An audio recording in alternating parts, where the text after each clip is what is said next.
क्या हाल है मेरे प्यारे बच्चों। सत्ता में साझेदारी की कार्य प्रणाली सेकेंड पार्ट है हम लोग का बाबू। और ये जो है राजनीति का दूसरा पार्ट है, समझे। आपके सामाजिक विज्ञान का एक अंग है राजनीति शास्त्र, सामाजिक विज्ञान का ही एक अंग है राजनीति शास्त्र। उसका ये दूसरा चैप्टर है। पहला चैप्टर सत्ता में साझेदारी और दूसरा चैप्टर का नाम है सत्ता में साझेदारी की कार्य प्रणाली। इससे पहलू का वीडियो में आप लोगों ने प्यार दिया, उसके लिए धन्यवाद। दूसरा वीडियो लेके हाँ इसी पहुंच गए हैं, देख सकते हैं। पहला क्वेश्चन पूछा गया है 14 में, 18 में और 22 में। ज्यादा बातचीत करना नहीं रहता है, हमको डायरेक्ट पढ़ाने पर ध्यान देते हैं। इसलिए आप सभी एने ओने नहीं ताकिए, दाएं बाएं ऊपर नीचे नहीं ताकिएगा, नहीं तो कुछ बात एने से गुजरेगा, कुछ एने से कुछ होने से। बढ़िया से पूरा देखिएगा, भगाइएगा नहीं। संघ राज का मतलब क्या होता है? देखिए, जब किसी देश में शासन चलाने के लिए दो या दो से अधिक स्तर की सरकारें होती है, ठीक है, तो उसे क्या कहते हैं? संघ राज कहते हैं। यानी कोनो देश चलवेला दो गो या दो से अधिक स्तर की सरकार अगर होता है तो इसे क्या कहते हैं? तो संघ राज कहते हैं। जना कि देखिए, भारत में पूरे देश के लिए केंद्र सरकार काम करता है जो दिल्ली में बैठता है, और सब राज्य के लिए राज्य सरकार होता है बाबू। जना कि बिहार में बिहार सरकार, झारखंड में झारखंड सरकार है ना, बंगाल में बंगाल सरकार। ऐसे दोनों सरकार अपना अपना क्षेत्र में स्वतंत्र होकर के काम करता है, आजाद होकर के काम करता है। इतना बात आपको दिमाग में सेट करना है। जब देश में शासन चलाने के लिए दो या दो से बेसी के स्तर के सरकार रहे या काम करे, या जिस देश में दो गो सरकार होता है, केंद्र सरकार और राज्य सरकार, ओकरा कहते हैं संघीय व्यवस्था। ठीक है, भारत में एक केंद्र सरकार है और राज्य को चलाने के लिए राज्य सरकार है। दोनों सरकार जो है अपना अपना क्षेत्र में आजादी से काम कर सकता है, यानी कोई किसी पर दबाव नहीं बना सकता है। इसी को क्या कहते हैं? तो संघ शासन कहते हैं। पहला खत्म। दूसरा देखिए, संघ व्यवस्था यानी संघ शासन का विशेषता पूछ रहा है। तो पहला बात लिखिएगा कि संघ व्यवस्था की दो मुख्य विशेषता निम्नलिखित है। एग्जाम में लिखना जरूरी है पॉइंट। तब लिखिएगा, पहला पॉइंट लिखिएगा दोहरी सरकार। ठीक है, पहला पॉइंट क्या लिखिएगा बाबू? दोहरी सरकार लिखिएगा। यहाँ देश में दो स्तर की सरकार केंद्र और राज्य होती है, या सोझे लिख दीजिएगा देश में दो सरकार, केंद्र सरकार तथा राज्य सरकार होता है। दोहरी सरकार पहला पॉइंट। दो नंबरी वाला है बाबू, दो नंबरी में। और दूसरा में देखिए लिखित और साफ कानून। केंद्र सरकार हो चाहे राज्य सरकार हो, दोनों के की ताकत है, दोनों सरकार क्या क्या कर सकता है, इस संविधान में साफ साफ लिखा होता है, ताकि दोनों आपस में नहीं लड़े। केंद्र सरकार राज्य सरकार पर न कब्जा करे और राज्य सरकार केंद्र सरकार पर न ज्यादा मतलब एलिगेशन लगाए। इसीलिए जो है संविधान में स्पष्ट रूप से लिख दिया गया है कि केंद्र और राज्य की सरकार की ताकत संविधान में साफ साफ लिखी होती है। दो गो विशेषता, पहला पॉइंट दोहरी सरकार, दूसरा पॉइंट लिखित और साफ कानून। ये दो नंबरी में पूछता है, 13, 17, 21 में पूछा गया है। दोहरी सरकार, यहां देश में दो स्तर की सरकारें होती हैं। दूसरा, केंद्र और राज्य सरकार की ताकतें संविधान में साफ साफ लिखी होती है। तो पहला पॉइंट दोहरी सरकार, दूसरा पॉइंट लिखित कानून। बस लिखित कानून भी लिख दीजिएगा तो हो जाएगा। अब है बाबू आप ही के उस चैप्टर में ग्राम पंचायत। पंचायती राज व्यवस्था के अंतर्गत क्या आता है बाबू रे? ग्राम पंचायत आता है। तो कहता है ग्राम पंचायत के किन्हीं दो कामों को लिखे। देखिए, आपके पूरी किताब में पंचायत स्तर पर लिखा हुआ है सब चीज, ठीक है ना। तो याद रखिएगा कि ग्राम पंचायत के दो मुख्य काम इस प्रकार है। पहला काम गांव का विकास करना। देखिए, पहला काम गांव का विकास करना। तो क्या सब करते हैं मुखिया जी गांव में? देखिए, के सब गांव से है, पहले कमेंट करिए। अकेला से के गांव में नाली है, सो भी कमेंट करिए। सड़क है, कुआं है, तालाब है, इस सब जो है बनेगा, इस सब का जो रिपेयरिंग हुआ गांव स्तर पर, वो कौन करते हैं बाबू रे? ग्राम पंचायत करती है। यानी गांव में नाली, सड़क, कुआं, तालाब बनवाना तथा उसका मरम्मत करने का काम किसका होता है बाबू रे? तो पंचायत का। दूसरा काम ये क्या करता है? दूसरा काम पंचायत का है खेती को बढ़ाना। खेती को बढ़ाना यानी गांव में खेती, पशुपालन और दूध उद्योग को बेहतर बनाना। यानी गांव के लोग को सिंचाई व्यवस्था उपलब्ध करवाएगा तो गांव में खेती होगा। पशुपालन के लिए शेड देगा, यानी माल जाल पोसने के लिए घर बना के देगा। तो याद रखना है कि गांव में खेती, पशुपालन और दूध उद्योग को बेहतर बनाना। पहला नाली सड़क हो गया, नाली सड़क तालाब। दूसरा कृषि खेती बाड़ी मतलब जिसको कहते हैं, उस पशुपालन और दूध उद्योग। ये तीन गो लिखिएगा, गांव में खेती, पशुपालन और दूध उद्योग। तो याद रखना है, पहला पॉइंट गांव का विकास, दूसरा पॉइंट, कृषि को बढ़ावा देना। अब खेती बाड़ी से क्या होता है, गांव में लोग खेती भी करते हैं और संगे संगे माल जाल भी पोसते हैं। माल जाल से दूध होगा तो उस दूध को लोग बेचते भी हैं। तो इस हिसाब से पंचायत का दुगो काम, पहला गांव का विकास, दूसरा कृषि का विकास, दोनों बात लिख दीजिएगा। अब कहेगा कि ग्राम पंचायत को आमदनी कहां से होता है। भैया ग्राम पंचायत को आमदनी कहां से होता है, सबसे पहले याद रखिएगा, ग्राम पंचायत को काम करने के लिए पैसा मुख्य रूप से 2 जगहों से मिलता है। इतना लिखना है बाबू एग्जाम में। ग्राम पंचायत को काम करने के लिए पैसा 2 जगह से मिलता है। एक देता है सरकार, एक कौन देता है बाबू रे, सरकार, यानी सरकारी अनुदान। केंद्र और राज्य सरकार जो है गांव के विकास के लिए पंचायत को फंड देता है, यानी पैसा देता है। कुआं बनवाइए, तालाब बनवाइए, है ना, यात्री शेड बनवाइए, मतलब इस तरीका का जो है खर्चा करने के लिए पैसा देता है। कौन, केंद्र सरकार और राज्य सरकार। तो पहला पॉइंट लिखिएगा सरकारी अनुदान, लिखिएगा केंद्र और राज्य सरकार द्वारा गांव के विकास के लिए मिलने वाला पैसा। दूसरा लिखिएगा बाबू रे स्थानीय टैक्स। अपना सबके तो उस तरीका का गांव का हाट बाजार नहीं है, लेकिन कोई अगर सरकारी जगह है वहां अगर हाट बाजार लगेगा, मेला लगेगा, तो वहां पर क्या होगा बाबू, तो वहां पर मुखिया जी को टैक्स दिया जाएगा। पंचायत टैक्स, मुखिया का थोड़ा ना टैक्स होता है, पंचायत का टैक्स होगा। लेकिन ऐसा सिस्टम अपना सबके यहाँ नहीं है। लेकिन इस सिस्टम है कि कोनो ऐसा जमीन जो हम लोग का नहीं है, सरकारी है, वहां पे गांव में हाट बाजार या मेला लगता है तो पंचायत से तोरा आदेश लेना पड़ेगा, और तू जो मेला लगाएगा या हाट बाजार लगाएगा तो उसका तुमको टैक्स देना पड़ेगा। ठीक है। दूसरा याद रखिएगा, घरों और गाड़ियों पर लगाया जाने वाला छोटा मोटा टैक्स, यानी घर से निकलने वाला जो कचरा उचरा होता है ना, घर से निकलने वाला जो कचरा होता है वो रोज उठा के ले जाएगा, उसके बदले में कुछ रुपया लेगा। पानी नल जल देगा मान लिया आपके घर में, उसके बदले में कुछ रुपया लेगा। तो गांव के घर से और गाड़ी घोड़ा पर भी छोटा मोटा टैक्स लगता है, यानी कमर्शियल गाड़ी, यानी कि आप बिजनेस करने के लिए गाड़ी, भाड़ा कमाने के लिए गाड़ी रखे हुए हैं, उस पर भी कुछ टैक्स देना पड़ता है। तो ये जो है आपको याद रखना है। पहला कहां से पैसा आता है ग्राम पंचायत को, पहला सरकार देता है, और दूसरा छोटा मोटा टैक्स लिखिएगा या स्थानीय टैक्स लिखिएगा। ठीक है। अब अगला देखिए, नगर निगम जानते होंगे। देखिए जैसे अपना सब गांव है, गांव में वार्ड होता है, वैसे नगर में भी वार्ड होता है। ठीक है ना। तो गांव का जनसंख्या कम होता है, तो कम जनसंख्या वाले स्तर पर जो होता है उसको पंचायत कहते हैं। लेकिन नगर निगम में जनसंख्या लाखों में होती है, तो लाखों जनसंख्या के लिए थोड़ा निगम को बड़ा कर दिया गया, पंचायत का बड़ा रूप नगर निगम हो गया, नगर निगम हो गया। ठीक है।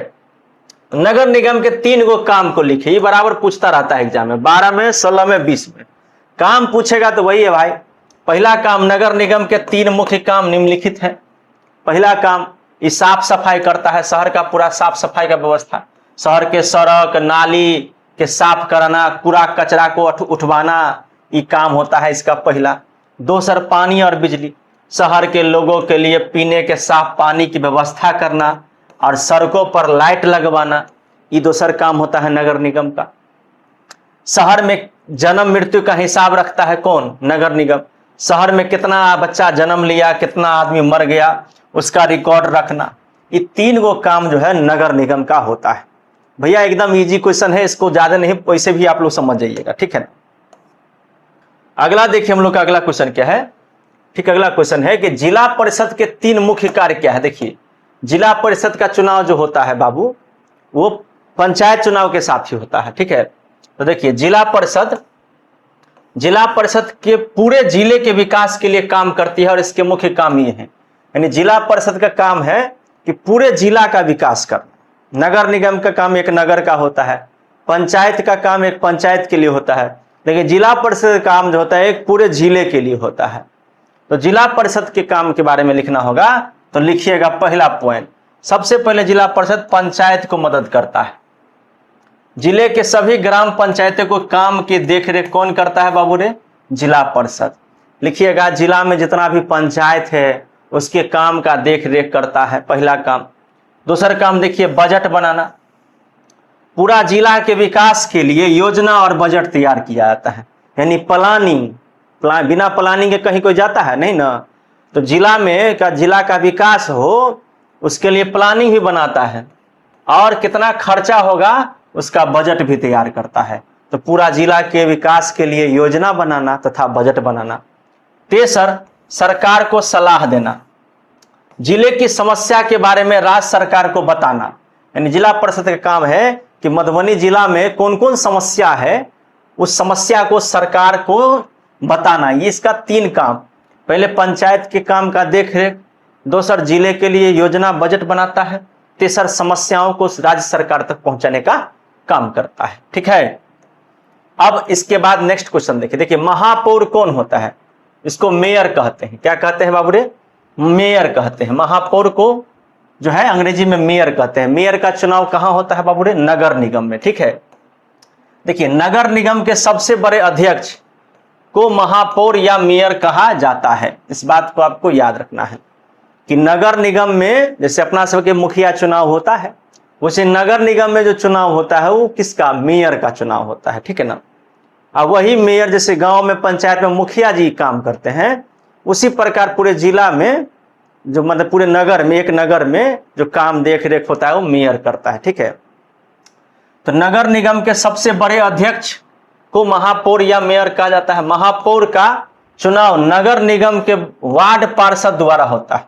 यानी नगर निगम में जितना भी वार्ड पार्षद है उसके द्वारा किया जाता है। मेयर को शहर का प्रथम नागरिक माना जाता है और नगर निगम का कोई भी मीटिंग होता है उसमें अध्यक्ष के रूप में कौन बैठता है? तो मेयर बैठता है। क्यों मीटिंग होता है भाई? नगर के विकास के लिए। तो क्या सब लिखना है तो सुन लीजिए। नगर निगम के सबसे बड़का अध्यक्ष को महापौर कहते हैं। महापौर का चुनाव नगर निगम के वार्ड पार्षद द्वारा किया जाता है। हर नगर निगम में जैसे गांव में वार्ड होता है वैसे नगर में भी वार्ड है। हर वार्ड में एगो एगो पार्षद होता है। ठीक है, जन अपना सबके वार्ड सदस्य होता है वैसे नगर में एगो वार्ड पार्षद होता है। तो याद रखना है कि नगर निगम के सबसे बड़े अध्यक्ष को महापौर या मेयर कहा जाता है। महापौर का चुनाव नगर निगम के वार्ड पार्षद के द्वारा होता है। मेयर को शहर का प्रथम आदमी माना जाता है और नगर निगम की जो मीटिंग होती है उसमें सबसे प्रमुख मेयर होता है। बस बात खत्म हो गया, इतने तो लिखना है आपको। अब अगला देखिए, दल बदल कानून क्या है? एंटी डिफेक्शन लॉ क्या है? देखिए क्या होता था पहले कि कोई भी आदमी, हम जीते हैं मान लीजिए बिहार में 243 को विधायक, सरकार बनाने के लिए मान लीजिए 123 को विधायक का जरूरत होगा। तो मान लीजिए हम एगो अलगे पार्टी से हमको 70 को सीट आया है, लेकिन हमारा विधायक जब हमारा छोड़ के दूसरे पार्टी में चला जाएगा तो हमारा विधायक की संख्या तो और घट जाएगा। या मान लो हमको 120 को सीट है और 4 गो और चलिए गया मेरा छोड़ के साथ दूसरा पार्टी में, तो इसी को क्या कहते थे कि दल बदल। तो इसके लिए एगो कानून बनाया गया। क्या बनाया गया कि जब कोई नेता किसी एक पार्टी के टिकट पर चुनाव जीत जाता है और बाद में पैसे या मंत्री पद के लालच में दूसरी पार्टी में शामिल हो जाता है, तो उसे रोकने के लिए बनाया गया कानून को क्या कहते हैं? दल बदल कानून कहते हैं। बहुत ही आसान है।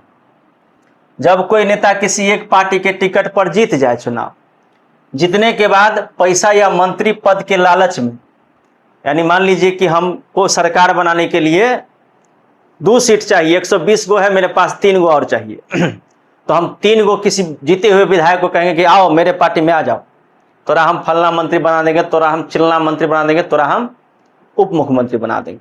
अब लालच में आ गया, पैसा से उसको लालच दे दिया, ऊपर से पद दे दिया, तो इसमें क्या होता था? ये गलत नीति हो जाता था। इसी को रोकने के लिए जब कोई नेता किसी एक पार्टी के टिकट पर चुनाव जीत जाता है अब बाद में पैसा या मंत्री पद के लालच में दूसरा पार्टी में शामिल हो जाता है, तो इसको रोकने के लिए कानून बना था जिसका नाम है दल बदल कानून, है ना। अगर कोई नेता ऐसा करता है तो उसकी विधायकी, यानी जीता हुआ भी रहेगा तो उसका विधायकी रद्द कर दिया जाएगा, कहेगा कि तुम अब विधायक नहीं रह गया। तो ये सिस्टम बन गया हुआ है। ठीक है, अगला देखिए, अब है दीर्घ उत्तरीय। पहले लघु पढ़े हैं बाबू, फिर से स्वागत है आप सभी का दोबारा इसी वीडियो में। दीर्घ उत्तरीय के लिए बढ़िया से तहलका मचा के पढ़ना है।